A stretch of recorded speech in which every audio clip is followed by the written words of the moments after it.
Hello साथियों, नमस्कार। मैं सीपी सिंह। साथियों, अ, भक्त प्रहलाद का जो वंशज था वो बलि था। बलि का पुत्र हुआ था बाणासुर। बाणासुर अपनी राजधानी शोणितपुर में शासन करता था। उससे पहले वो भगवान शिव का इतना बड़ा भक्त था कि उन्होंने बहुत बड़ी तपस्या की और घोर तपस्या करते करते भगवान शिव को भी अपने बाध्य कर दिया कि हमें कुछ करो। भगवान ने इतनी उनकी आराधना सुन करके उसको अपना मानस पुत्र के रूप में घोषित कर दिया। ये तपस्या का ही बल था जो मानस पुत्र के रूप में। मानस पुत्र का मतलब यह है कि उसकी रक्षा करना, उसके सभी चीज का ध्यान रखना, उनका एक पेरेंट का, माता पिता का एक कर्तव्य होता है। उसी के अनुसार वो उसकी रक्षा करने लगे भगवान शिव। इधर में भगवान कृष्ण का पुत्र हुआ प्रद्युम्न, प्रद्युम्न का हुआ अनिरुद्ध। अनिरुद्ध एक बार घूमते हुए शोणितपुर की तरफ निकला और वहां पर बाणासुर की पुत्री उषा थी। उषा से कुछ मेलजोल हुआ और वो दोनों एक दूसरे से प्रेम करने लगे। तो उषा की जो सहेली थी माया भी, उसकी सहेली के सहायता से अनिरुद्ध को बंदी बना लिया। बंदी क्या बनाया, उसको अपहरण कर लिया। अपहरण करके अपने घर में रखा और दोनों तीनों अपने साथ में रहने लगे। इधर बाणासुर को मालूम पड़ा कि भाई ऐसा है कि हमारे जो वो ज्यादा व्यवहार नहीं रखता था भगवान कृष्ण से, मतलब वो अलग ही, थोड़ा सा नीति उसकी अलग ही थी। उसने अनिरुद्ध को देखा और उसको सभी को अपने उसमें जिले में, अपने राज्य में उसको जेल में बंद कर दिया गया। साथ ही उधर कैद में डाल दिया गया उसे। इधर भगवान कृष्ण को मालूम पड़ा कि अनिरुद्ध का अपहरण हो करके बाणासुर ने जो उसे जेल में डाल दिया है।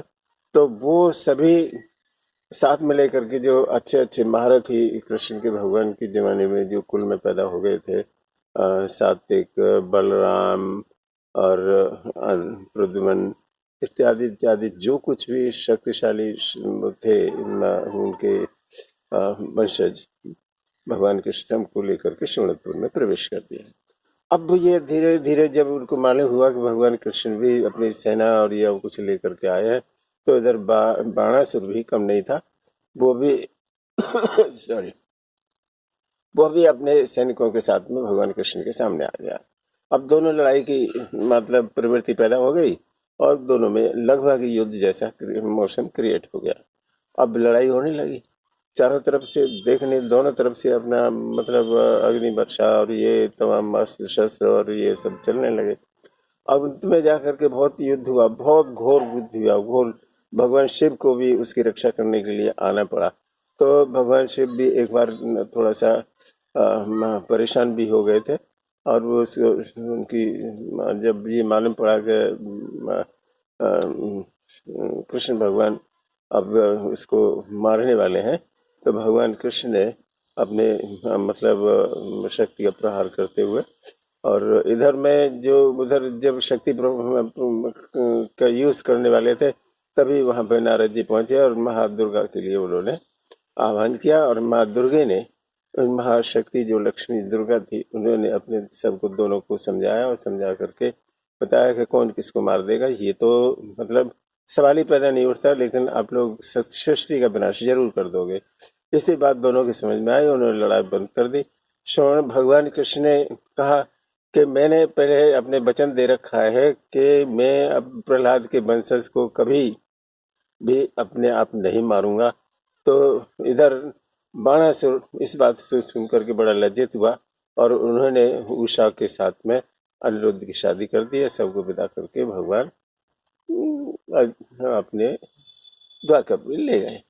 तो यहाँ से ये सब जो भगवान का आखिरी युद्ध था, महाभारत पहले ही कर चुके थे, दूसरे राजाओं को पहले ही परास्त कर चुके थे। एक बाणासुर रह गया था जो उसको पहले ही पकड़ दिया। यह भगवान शिव का जो दैत्य पुत्र, दत्तक पुत्र, मानस पुत्र था, मानस पुत्र के नाते उसे मारना उचित नहीं समझा, और भगवान ने उसकी वो शरण में आ गया। और जो जो जो जो ये वो गलत काम या अनित्य अनित्य काम करता था, उसने सब छोड़ दिया, तिलांजलि दी और छोड़ करके अपना सृष्टि में अच्छे काम करने लगा। साथियों, ये भगवान का काम सब पूरा हो गया है यहाँ पर। सभी मतलब अभी आगे की बातें भगवान जो करेंगे वो ठीक है। साथियों, ये बाणासुर भगवान श्री कृष्ण का जो वृतांत था, ये आखिरी वृतांत था। और मैं समझता हूँ कि आप जो है इस बात को अच्छी तरह जानते होंगे, और जानते हुए भी मतलब एक बात का जरूर ध्यान रखें कि मेरे इस चैनल को आप अगर आपने सब्सक्राइब नहीं किया है तो प्लीज़ सब्सक्राइब कर दीजिएगा, और वीडियो को लाइक और शेयर जरूर करें। धन्यवाद।